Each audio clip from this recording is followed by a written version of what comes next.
Doktor boleh ceritakan sedikit mengenai kita punya collaboration di antara IIC dan juga IIUM Academy. IIC dengan IIM Academy ni kita dah ada satu memorandum of agreement, iaitu satu perjanjian. Perjanjian ni sebenarnya antara International Islamic College IIC dengan Universiti Islam Antarabangsa Malaysia itu sendiri.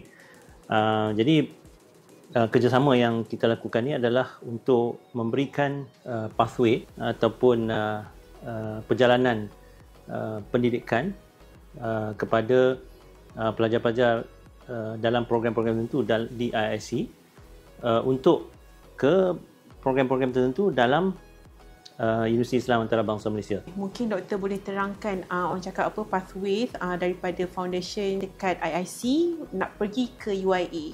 Mana-mana foundation yang diiktiraf di bawah MQA, pelajar tu dia ada sijil foundation tu melayakkan dia untuk memohon ke program Bachelor of Business Management yang ditawarkan di UIA dan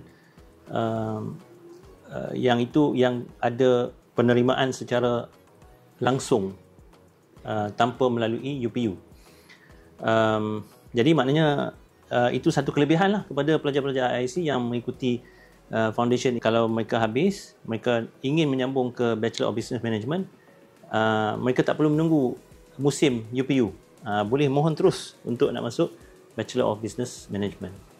Untuk financial assistance ni di peringkat universiti ni ada beasiswa tertentu, walaupun terhad bagi pelajar yang memerlukan tu, dia boleh juga memohon atas dasar kecemerlangan akademik dia.